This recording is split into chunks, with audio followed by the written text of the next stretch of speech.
It was a typical Saturday morning when my world began to crumble.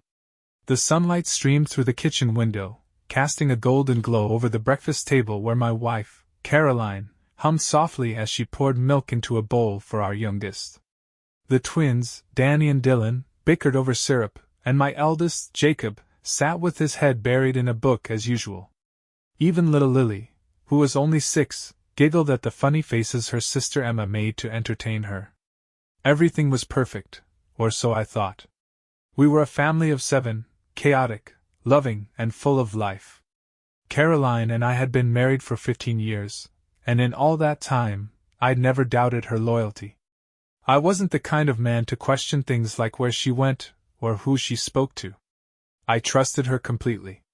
That morning, as I drove the boys to their soccer game, I received a call from my doctor.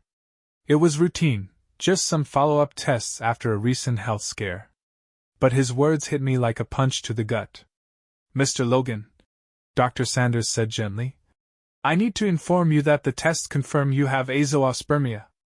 It's a condition where your body doesn't produce sperm. It's genetic, meaning you've likely had it your entire life." "I'm sorry."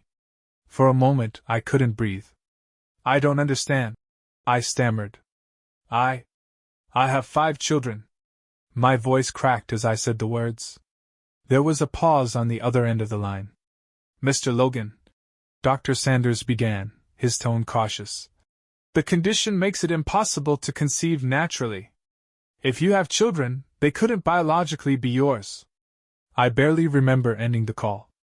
My hands trembled as I pulled over to the side of the road, the car engine humming as the boys chattered in the back seat, blissfully unaware of the storm that had just been unleashed in my mind. That night, I lay in bed beside Caroline, staring at the ceiling. Her breathing was steady, peaceful, as if she hadn't a care in the world. My heart ached as I looked at her, remembering all the moments we had shared, the laughter, the love, the promises. Had it all been a lie? I didn't want to believe it. Caroline had always been my rock, the mother of my children, my partner in every sense of the word. But now, doubt crept into every corner of my mind. If the kids weren't mine, whose were they? The days after the doctor's call were a blur. I went through the motions of daily life, work, dinner, bedtime stories, but inside I was spiraling. Every time I looked at my children, 1,000 questions swirled in my mind. Were their smiles, their quirks, their laughter truly pieces of me? Or had I been blind to the truth for years? Caroline's warmth made it harder. She remained the picture of devotion, kissing me goodnight and checking in on me with the same gentle care she always had. Part of me wanted to confront her immediately, demand an explanation, but what if I was wrong? What if there was some mistake? The possibility of shattering our family on a hunch stopped me in my tracks. Still, I couldn't ignore the weight pressing on my chest. One night, after putting the kids to bed, I sat in my office with a glass of whiskey and a photo album. It was one Caroline had made years ago, chronicling milestones, Jacob's first steps, the twins' messy cake eating, Lily's birth. I turned each page slowly, searching their faces for some clue, some connection that I might have missed. Jacob's dark hair and sharp features were so much like Caroline's, but there was nothing of me in his face. Danny and Dylan's fiery tempers were hers too, but I told myself that Lily's freckles were mine. I clung to that, desperate to find myself in them. But the doubts wouldn't leave me. The next morning, as Caroline packed lunches in the kitchen, I mustered the courage to ask something I never thought I'd need to. "Caroline," I began carefully, leaning against the counter, "did we ever have trouble conceiving? Back when we were trying for Jacob?" She froze, her hand hovering over the sandwich she was making. "What?" "No," she said, laughing nervously. "Why would you ask that?" I shrugged, trying to keep my tone casual. "I've just been reading about fertility issues. It seems more common than people think." Her eyes narrowed slightly, but she covered it with a smile. "We were lucky," she said, turning back to her task. "That's all." I nodded, pretending to accept her answer, but something in her demeanor struck me as odd. She wasn't lying, not outright, but her body language was off. For the first time in our marriage, I felt like she was keeping something from me. That evening, I began to pay closer attention. Over the next few days, I watched her more closely than I ever had before. When she smiled at me, I analyzed it, wondering if it hid guilt. When she laughed with the kids, I tried to decipher whether it was forced. And every time she left the house, I felt a nagging urge to follow her, to see where she went. A week passed before I gave in to that urge. Caroline told me she was heading to a charity committee meeting, a regular event she'd been attending for years. I kissed her goodbye as she grabbed her coat and headed out the door, her smile as effortless as always. But this time, I didn't stay home. I waited 10 minutes before grabbing my keys and following her. My hands gripped the steering wheel tightly as I trailed her car, keeping a safe distance. My heart pounded in my chest, a mix of adrenaline and dread fueling every turn. She drove across town to a cafe I didn't recognize, parked her car, and went inside.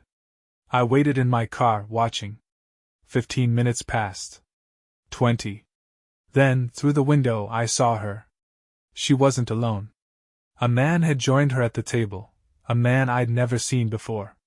He was younger than her, maybe in his late 20s, with a confident smile that made my stomach churn. They were laughing, leaning close. Too close. My chest tightened as I watched them, every instinct screaming at me to burst through the doors and demand answers. But I didn't.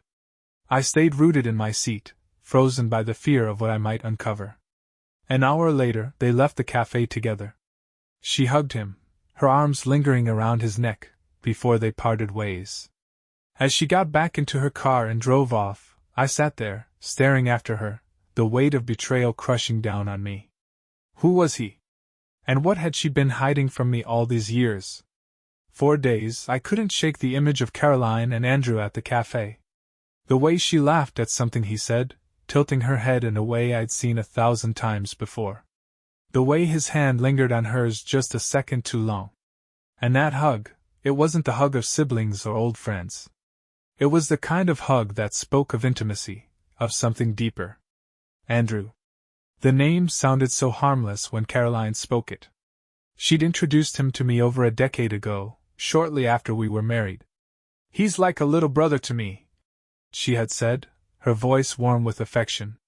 "We grew up together, and he's always been there for me." I never questioned it. Andrew was younger, energetic, and charismatic in a way that drew people to him. The kids loved him, and he was a frequent guest at our home for dinners, birthdays, and holidays. He played the role of Uncle Andrew perfectly, bringing thoughtful gifts for the kids, teasing me about my grilling skills, and sharing old stories with Caroline that always made her laugh. I never had a reason to think twice about him. But now, everything felt different. The evening after I saw them at the cafe, I sat in the darkened living room, staring at my hands. Caroline was upstairs putting the kids to bed, her soft voice drifting down the hallway. My heart twisted at the sound. Was it all an act? How long had she been lying to me? And Andrew, was he part of this family, or had he been playing me for a fool all along? I needed answers. The next morning, I made up an excuse to leave work early and called a private investigator. I hadn't wanted it to come to this, but I didn't trust myself to piece the truth together alone. Linda, the investigator, was blunt and professional. I laid out everything I knew, the cafe, the texts, the suspicious behavior, and she assured me she'd find out the truth. "It'll take a few days," she said, handing me a card. "But if there's something to uncover, I'll find it." The waiting was unbearable. Every moment Caroline wasn't home, I found myself wondering where she was and whether she was with Andrew. When she smiled at me over dinner or leaned in to kiss me goodnight, it felt hollow. I smiled back, played my part, but the seeds of doubt had grown into a full-blown storm. Then Linda called. "We need to meet," she said. Her voice was calm but firm. "I have something you'll want to see." That afternoon, I sat in her small office, a manila folder clutched in my trembling hands. My stomach churned as I opened it, revealing a series of photographs. The first showed Caroline and Andrew sitting at the cafe, leaning close as they talked. I flipped through the photos quickly, Caroline laughing, Andrew brushing a strand of hair from her face, their hands touching across the table. And then the final photo stopped me cold. Caroline and Andrew were standing outside a hotel. They weren't just standing close, they were holding hands. Andrew's thumb was stroking the back of her hand in a way that made my blood boil. My eyes blurred with rage and disbelief. They were there for a little over 2 hours, Linda said quietly, breaking the silence. I've confirmed Andrew's identity and done some digging into his background. What do you mean? I asked, my voice hoarse. Linda hesitated before continuing. Andrew isn't who he says he is. He's not her brother. There's no record of them being related, not biologically or through any legal ties. He's something else entirely. Her words hung in the air, heavy and suffocating. My mind raced, trying to piece together what this meant. If Andrew wasn't her brother, then who was he? Why had she lied to me for so long? Linda slid another document across the table. It was a timeline of Andrew's connection to Caroline. They've been in contact for at least 10 years, possibly longer, she explained. He's been listed as her emergency contact at one point. They've traveled together twice, once to New York and once to Chicago, both times under the guise of her business trips. I stared at the document, the weight of betrayal pressing down on me like a boulder. For a decade, Caroline had built a life I knew nothing about. She'd invited Andrew into our home, into our family, while hiding the true nature of their relationship. I left Linda's office feeling numb, the manila folder clutched tightly under my arm. I couldn't go home, not yet. Instead, I parked in a quiet lot and sat in the car, staring at nothing. My mind replayed every memory of Andrew, his easy smile, his playful jokes, the way he'd always seemed so comfortable around Caroline. It all made sense now. The trips, the way Caroline lit up when Andrew was around, the unexplained absences. And the kids. Oh God, the kids. Were they his? Had he been more than just a secret lover? Was he their father? That thought hit me like a punch to the gut. I thought of Jacob's quiet intensity, Dylan and Danny's fiery tempers, Lily's carefree spirit. Were they a reflection of Andrew? Had Caroline shared something with him that I thought belonged to us alone? I clenched my fists, a cold fury settling over me. Caroline had stolen something precious, years of trust, love, and honesty. And Andrew had played me like a fool, standing beside me at barbecues, calling me brother, all while carrying on an affair with my wife. I knew what I had to do. I had to confront her. No more waiting, no more guessing. Caroline had spent years lying to me, and now it was time for the truth to come out.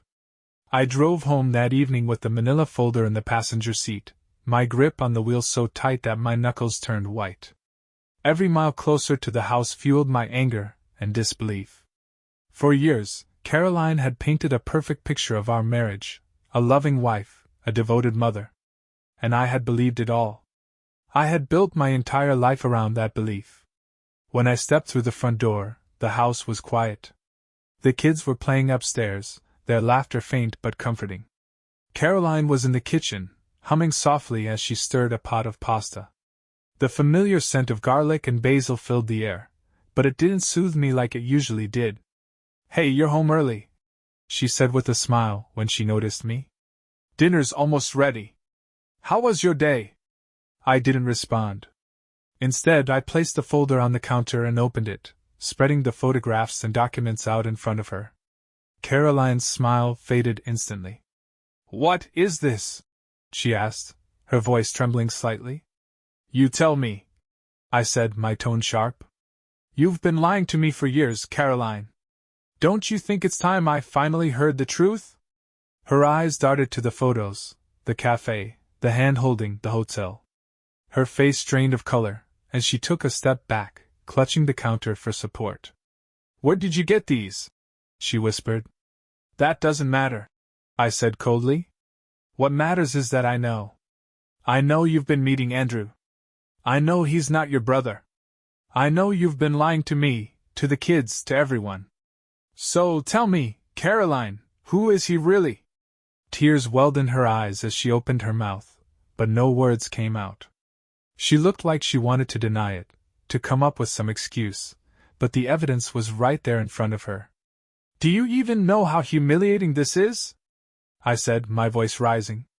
"Do you know how it feels to realize that the man I've been calling family for years, the man I've shared meals with, laughed with, has been sleeping with my wife?" "Ryan, please," she said, her voice breaking. "It's not what you think. Don't you dare say that!" I snapped, slamming my hand on the counter. "Don't insult me by pretending this is nothing. I deserve the truth, Caroline. All of it." Her tears spilled over as she sank into a chair, her hands shaking. "It started before we got married," she said quietly, her voice barely above a whisper. My chest tightened. "What do you mean, before we got married?" She took a deep, shuddering breath. "Andrew and we were together before I met you. It was serious, but it ended badly. When I met you, I thought I'd moved on, but then he came back into my life a few years later." "And you decided to let him back in?" I said bitterly. "It wasn't like that," she insisted. "He said he wanted to stay friends, that he changed. I believed him. I thought I could handle it, that it wouldn't affect us. But it did," I said. "You let him worm his way into our lives, into our family. And you let me believe he was your brother. Why?" "I didn't know how else to explain it," she admitted. "It was easier that way. If I told you the truth, I thought you'd—" "You thought I'd what?" I interrupted. "You thought I'd leave you? That I'd throw away our marriage? Guess what, Caroline, you've done that all by yourself." She sobbed, burying her face in her hands. "I didn't mean for this to happen," she cried. "I never wanted to hurt you." "Then why did you?" I demanded. "Why did you keep seeing him? Why did you lie to me? Why did you stay with me if you were still in love with him?" Her head snapped up, her eyes wide. "I'm not in love with him," she said firmly. "Then why?" I asked again, my voice breaking. "I don't know," she shouted, her voice filled with anguish. I was confused. He made me feel like the person I used to be, before the kids, before the responsibilities. It was selfish and stupid, and I hate myself for it. I stared at her, my mind reeling. Her words felt like a dagger to my chest.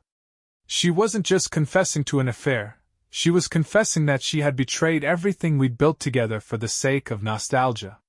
"Do the kids know?" I asked, my voice quieter now. "No," she said quickly. "They don't know anything. I swear." I nodded slowly, my jaw tightening. "But they're his, aren't they?" Her eyes widened in horror. "What?" "Don't play dumb, Caroline," I said. "The doctor told me I can't have children. So if they're not mine, then whose are they? Are they Andrew's?" She stared at me, stunned, her mouth opening and closing like she couldn't form the words. "Tell me the truth," I demanded. "Are they his?" I don't know," she admitted finally, her voice barely audible. My heart shattered. I couldn't breathe, couldn't think. All the air seemed to leave the room. "You don't know?" I repeated, the words tasting bitter on my tongue. She shook her head, her tears falling freely. "I didn't think it mattered," she said weakly. "I didn't think it would ever come up. You're their father, Ryan. You've always been their father." I turned away from her, gripping the edge of the counter to steady myself. My entire world had been ripped apart, and I didn't even know where to begin picking up the pieces. "I want you out," I said finally, my voice trembling with anger. "What?" she asked, her voice small. "I want you out of this house," I said, turning to face her. "You've lied to me for years, and now I don't even know if my children are mine. I can't look at you right now. Pack a bag and go." "Ryan, please," she begged. "Let me explain." "You've explained enough," I said coldly.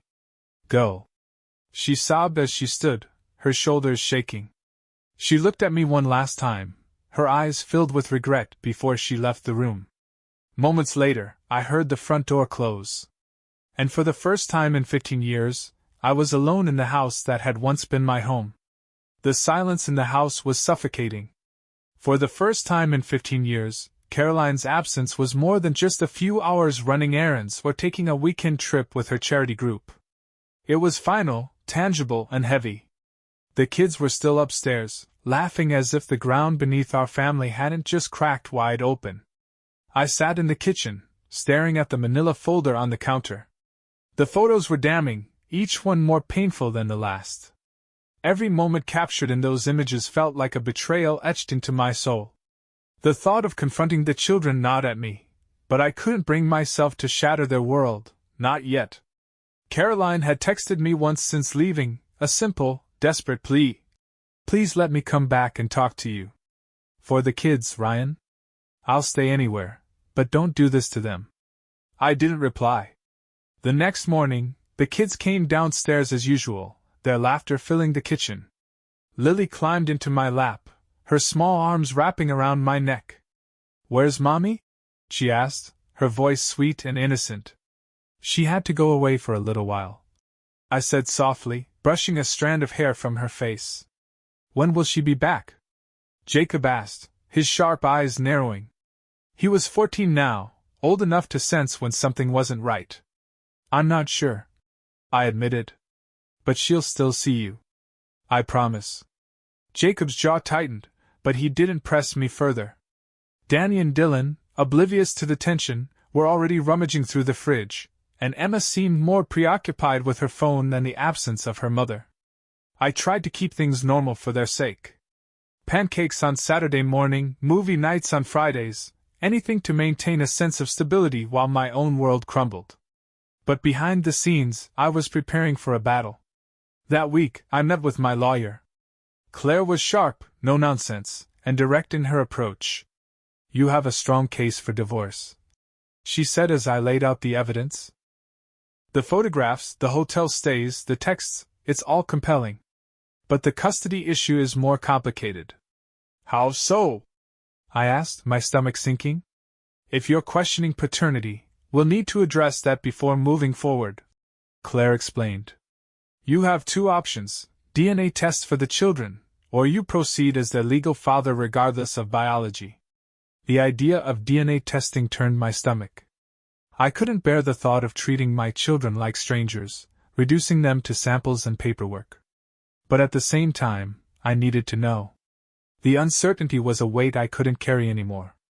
I'll do the test, I said finally, my voice hollow. Claire nodded. It's a difficult choice, but it's the right one. Once we have the results, we can move forward. A few days later, I took the kids to the clinic. I told them it was a routine health check, something their school required. Jacob gave me a skeptical look, but he didn't argue.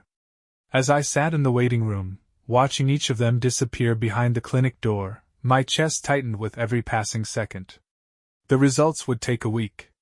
7 days of sleepless nights, of second-guessing every decision I'd ever made, of replaying every memory with Caroline and wondering what was real and what wasn't. Caroline called twice during that time. I didn't answer. Her texts became more frantic, begging me to let her explain, to fix what she'd broken. I ignored them all. When the results came in, I drove to Claire's office with a mix of dread and determination. She handed me the envelope without a word, her expression unreadable. My hand shook as I opened it, my eyes scanning the words. Jacob, 99.99% probability of paternity. Danny, 99.99% probability of paternity. Dylan, 99.99% probability of paternity. Emma, 99.99% probability of paternity. Lily, 99.99% probability of paternity. I stared at the paper, my breath catching in my throat. Relief flooded through me, followed by a wave of guilt. I had doubted my children, questioned their place in my life. But they were mine. They had always been mine. You're their father, Claire said gently, breaking the silence. I nodded, swallowing hard. What now? Now we focus on the divorce, she said. And we protect your rights as their father. When I got home that night, I hugged each of my children a little tighter. They didn't know why, and I didn't explain. I wasn't ready to tell them the truth, not yet. But as I sat with Lily on my lap, her tiny hand resting on my chest, I made a silent promise. No matter what happened with Caroline, I would never let this destroy my relationship with them. That evening, I finally responded to Caroline's texts. "We need to talk. Tomorrow. Be here at 7. Her reply was almost immediate. "Thank you. I'll be there." I stared at the screen, the weight of the coming confrontation pressing down on me. Tomorrow, the truth would finally come out. Caroline arrived at exactly 7 p.m., her car pulling into the driveway with a hesitance I could feel even from inside the house. I watched her from the living room window, her hand gripping the steering wheel as if she were bracing herself. When she finally stepped out, she looked smaller than I remembered, tired, unsure. The kids were staying with my parents for the evening. I didn't want them here for this, not when the fragile world they knew was about to shift forever. When I opened the door, Caroline's eyes immediately filled with tears. "Ryan," she whispered, her voice trembling. "Come in," I said curtly, stepping aside.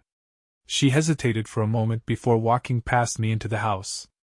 Her gaze swept over the familiar surroundings, and for a moment she looked like she might collapse under the weight of it all. "Have a seat," I said, gesturing toward the couch. I sat in the armchair opposite her, keeping a deliberate distance. "I didn't think you'd let me back in," she said, her hands twisting in her lap. "I didn't do this for you," I replied. "I did it because I deserve answers. And the kids deserve better than this mess you've created." She flinched at my words but nodded. "You're right," she said quietly. "You deserve the truth. All of it." "Then start talking," I said, my tone cold. She took a deep breath, her hands shaking as she began. "Andrew and we were together for a few years before I met you. It was intense, but it was toxic. We fought all the time, broke up, got back together. When I met you, I was done with him, at least I thought I was.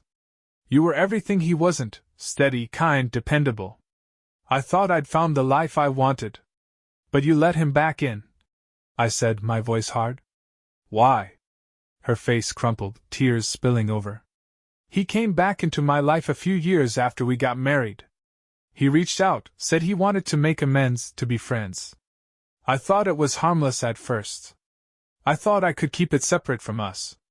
I let out a bitter laugh. "Separate? You lied to me for years, Caroline. You brought him into our home, into our family. How is that separate?" "I know," she cried, her voice breaking. "I know I should have told you the truth. But I was scared, Ryan. I was scared that if you knew, you'd leave me. And then the years passed, and it became harder and harder to admit it." "Admit what, exactly?" I demanded. "That you were still in love with him? That you were sleeping with him while I was raising what I thought were our kids?" Her face went pale. "No," she said quickly. "I wasn't sleeping with him, at least not at first. For years, it really was just a friendship. I swear. But then things changed." "When?" I asked, my jaw tight. She hesitated, her gaze dropping to her lap. "About 3 years ago," she admitted. 3 years. My stomach churned as I thought back to that time, the subtle shifts in her behavior, the excuses, the way she'd seemed more distant. I had chalked it up to stress or the challenges of raising 5 kids. But it had been him. "Did you ever love me?" I asked, my voice quiet but firm. Her head snapped up, her eyes wide with panic. "Of course I loved you," she said desperately. "I still love you, Ryan. What I did was selfish and wrong, but it doesn't mean I didn't love you." I stared at her, my emotions a tangled mess of anger, heartbreak, and confusion. "You have a strange way of showing it," I said bitterly. Her tears fell harder, but I didn't let up. "Do the kids know about him?" "No," she said quickly. "They don't know anything. I swear. As far as they're concerned, he's just Uncle Andrew."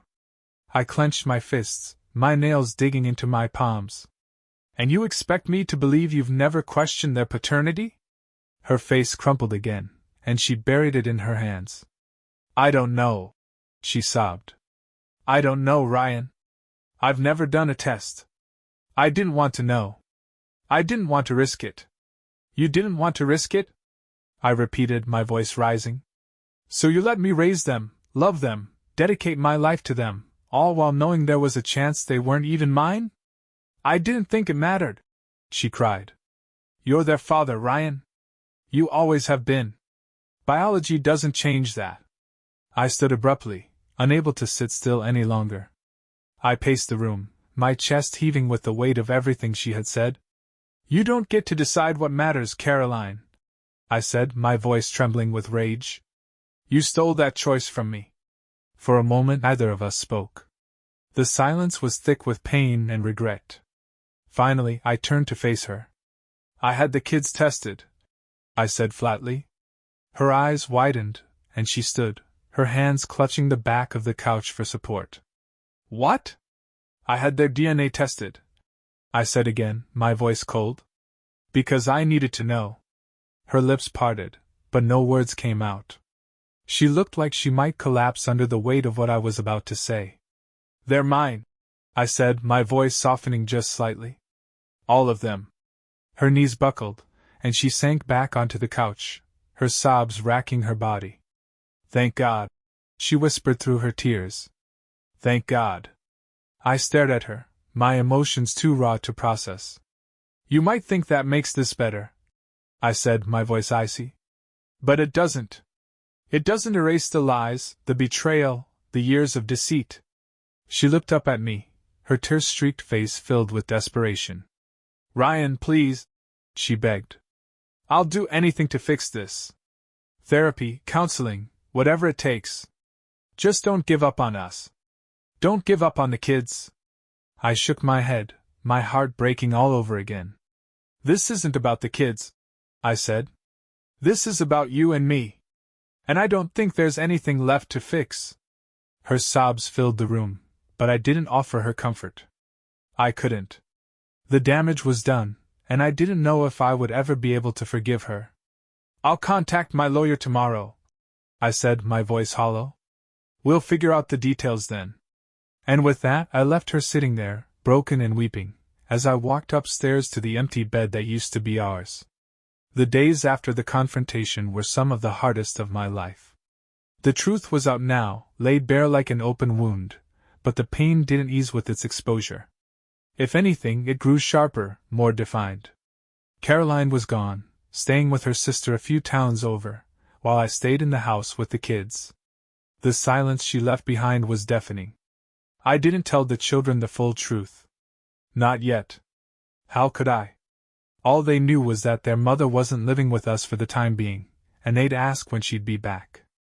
I gave vague answers, but Jacob wasn't buying it. One evening, as I was cleaning up after dinner, Jacob cornered me in the kitchen. He had that look on his face, the same determined, intelligent expression that Caroline always joked he'd inherited from me. Dad, he said, crossing his arms. What's really going on? I paused, my hands still wet from washing dishes. What do you mean? You know what I mean, he said, his voice steady but tinged with hurt. Mom's gone, you're acting weird, and nobody's telling us anything. Are you guys getting a divorce? The question hit me like a gut punch. I looked into his eyes, struggling to find the words. Jacob, I said softly, drying my hands, your mom and we're going through something really difficult right now. We haven't made any decisions yet, but no matter what happens, we both love you and your siblings more than anything in the world. His jaw tightened, and I could see him holding back tears. Why can't you just fix it? He asked, his voice cracking. I sighed, placing a hand on his shoulder. Sometimes things get broken in ways that can't be fixed, I said. But I promise you, I'm doing everything I can to make sure you and your brothers and sisters are okay. That's what matters most to me. He nodded slowly, though the pain in his eyes didn't fade. Okay, he said quietly, turning and walking out of the kitchen. That night, I lay awake in bed, staring at the ceiling. Jacob's words haunted me. Why can't you just fix it? But how could I fix something so thoroughly destroyed? Caroline called the next day. Her voice was hesitant, fragile. Ryan, she began. Have you thought about what's next? About us? There is no us, I said flatly. Not anymore. The only thing left to figure out is the divorce and custody arrangements. She was silent for a moment, then spoke, her voice thick with tears. I know I've hurt you in ways I can never undo, she said. But please, Ryan, don't shut me out of the kids' lives. They need their mother. They need stability, I countered. They need honesty. You haven't exactly been a shining example of that, have you? Her sobs filled the line, but I didn't relent. You'll have visitation, I said. That's non-negotiable. But full custody is off the table. I won't risk putting them in the middle of this. I'll agree to whatever you think is fair, she whispered. Just don't make me a stranger to them. The call ended, and I sat there, staring at the phone in my hand. The woman I had loved for 15 years was now little more than a voice on the other end of the line, begging for scraps of the life we built together. Over the next few weeks, Claire helped me finalize the divorce papers. I focused on securing full custody of the children, citing the emotional turmoil Caroline's affair had caused. With the DNA results proving my paternity, I felt confident the court would side with me. But even as I moved through the legal process, the emotional toll weighed heavily on me. Every corner of the house reminded me of Caroline, her laughter in the kitchen, her humming as she folded laundry, her scent lingering on the pillows she'd left behind. I hated how much I missed her, even after everything she'd done. One evening, as I was going through a box of old photos, I found a picture of our family from a few years ago. We were at the beach, all of us laughing as the kids buried my legs in the sand. Caroline was next to me, her arm draped over my shoulder, her smile radiant. It was a perfect moment, one I had thought was real. I stared at the photo for a long time before tearing it in half. The weeks turned into months, and slowly, the initial chaos of Caroline's betrayal gave way to a new, quieter routine. The divorce papers were filed, and I was granted full custody of the kids. Caroline had visitation rights, every other weekend, but she didn't fight for more. Part of me wondered if it was guilt that kept her from pushing, or if she knew she had lost the right to ask for anything more. The house felt different without her, both emptier and lighter at the same time. I was doing my best to hold things together, but parenting 5 kids alone was no small task. Jacob stepped up in ways I didn't expect, helping with his younger siblings, offering to drive Danny and Dylan to soccer practice, and even making dinner on nights when I came home late from work. I wanted to thank him, to tell him how much I appreciated him, but every time I looked at him, guilt stabbed at my chest. He had asked me to fix it, and I'd failed him. One Friday evening, Caroline arrived to pick up the kids for her weekend visit. I watched from the doorway as they ran out to greet her. Lily threw her arms around her mother's neck, her giggles echoing through the yard. Emma handed Caroline a drawing she'd made at school. Caroline's face lit up as she hugged them, but when her eyes met mine, her smile faltered. She looked older now, more worn. Her hair was pulled into a messy ponytail, and her clothes were casual in a way that made her seem smaller than the confident, poised woman I had known. "Hi, Ryan," she said softly. "Caroline," I replied, keeping my tone neutral. She hesitated, as if she wanted to say more, but instead, she turned her attention back to the kids. "Everyone ready?" They piled into her car, chattering excitedly about their plans for the weekend. I stood on the porch, watching as she drove away, the sound of their laughter fading into the distance. For a moment, I felt the familiar ache of loneliness settle over me, but I pushed it aside. I had made my choice, and there was no turning back now. That weekend, with the kids gone, I tried to focus on myself. I went for a run, something I hadn't done in years. I cleaned the house from top to bottom, scrubbing away the last remnants of Caroline's presence. I even sat down with a book I'd been meaning to read for months, though I found myself rereading the same page over and over, my mind drifting to the kids, to Caroline, to everything that had been lost. On Sunday evening, when Caroline returned with the kids, I could sense something was different. Lily seemed quieter than usual, clinging to my leg as soon as she walked through the door. Emma wouldn't meet my eyes, and Danny and Dylan went straight upstairs without a word. "What happened?" I asked Caroline, narrowing my eyes. She sighed, looking weary. "We had a rough weekend," she admitted. They're still adjusting. It's hard on them, Ryan. It's hard on all of us," I said sharply. She flinched but nodded. "I know. I'm trying. I really am." I didn't respond. Instead, I crouched down to Lily's level, brushing a strand of hair from her face. "What's wrong, sweetheart?" I asked gently. Her lip trembled, and she buried her face in my chest. "I just miss you, Daddy," she whispered. I held her close, my heart breaking all over again.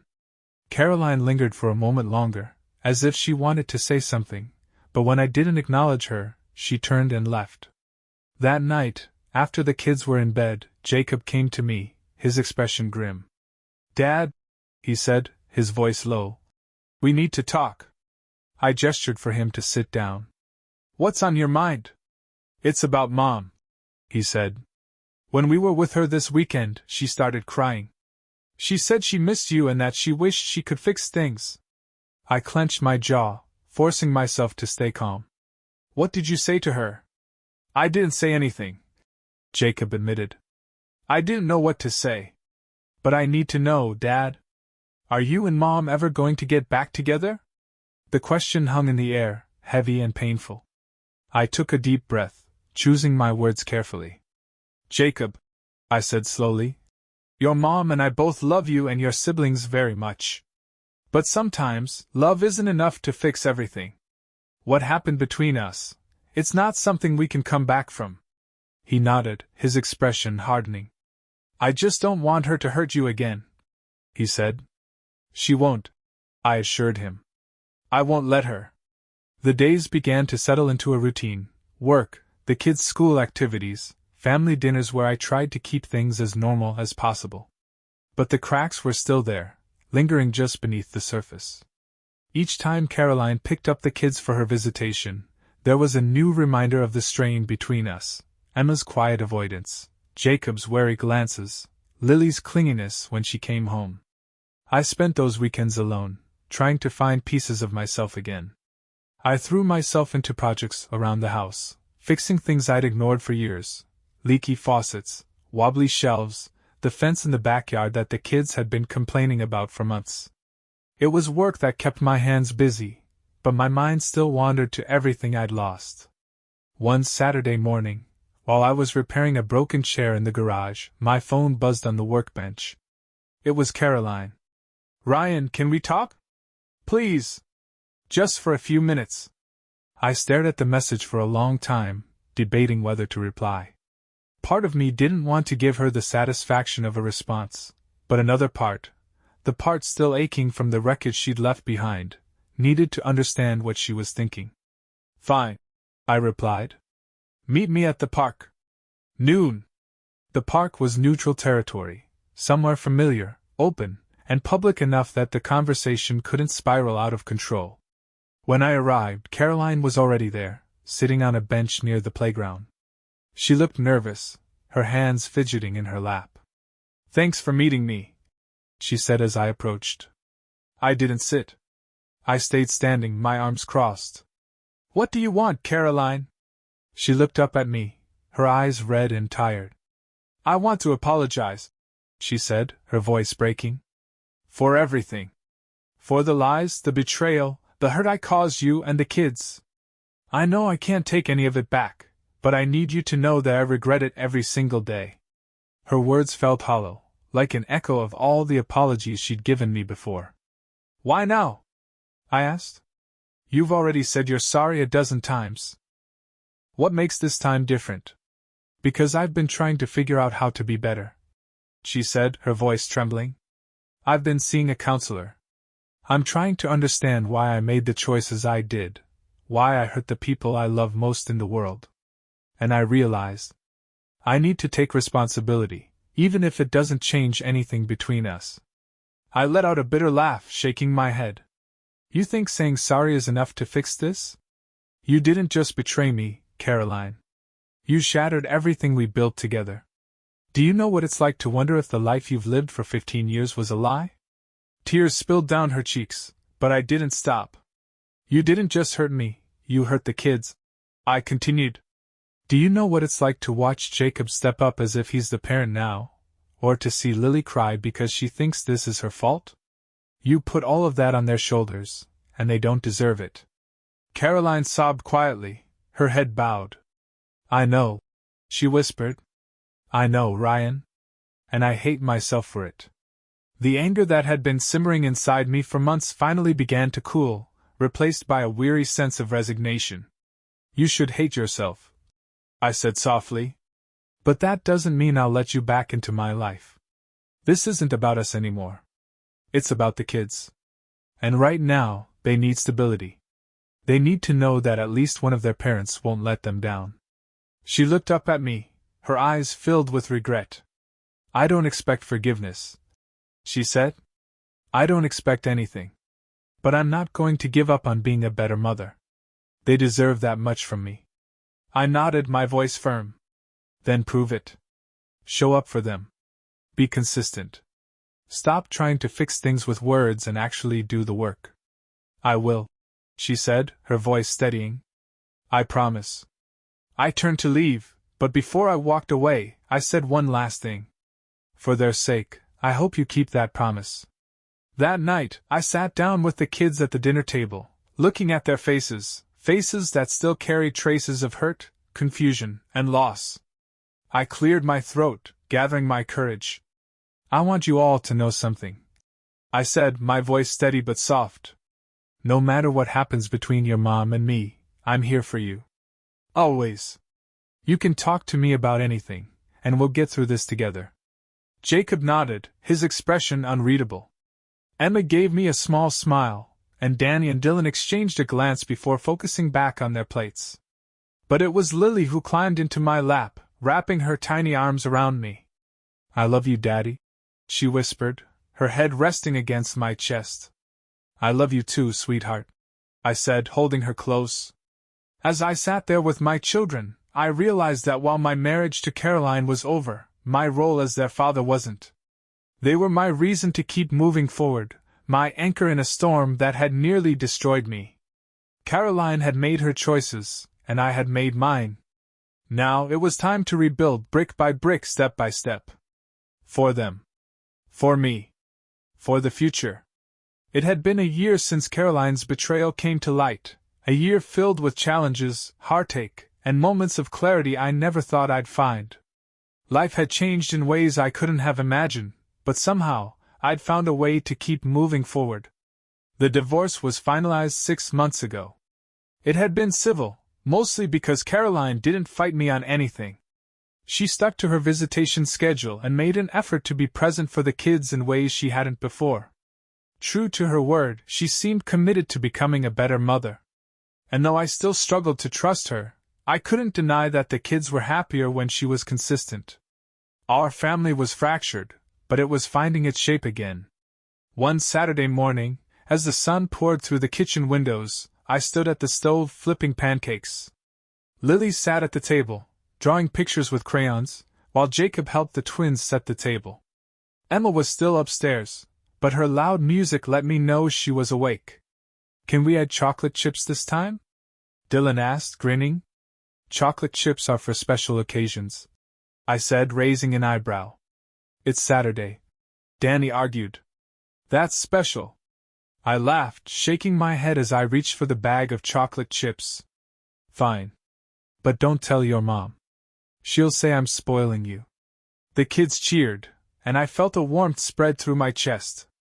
These small moments, ordinary, messy, and full of love, were what I held on to now. As we ate breakfast, Jacob looked at me thoughtfully. Dad, he said, you seem happier. I paused, caught off guard by his observation. What do you mean? He shrugged. I don't know. You've just been smiling more lately. It's nice. His words stayed with me throughout the day. Was I happier?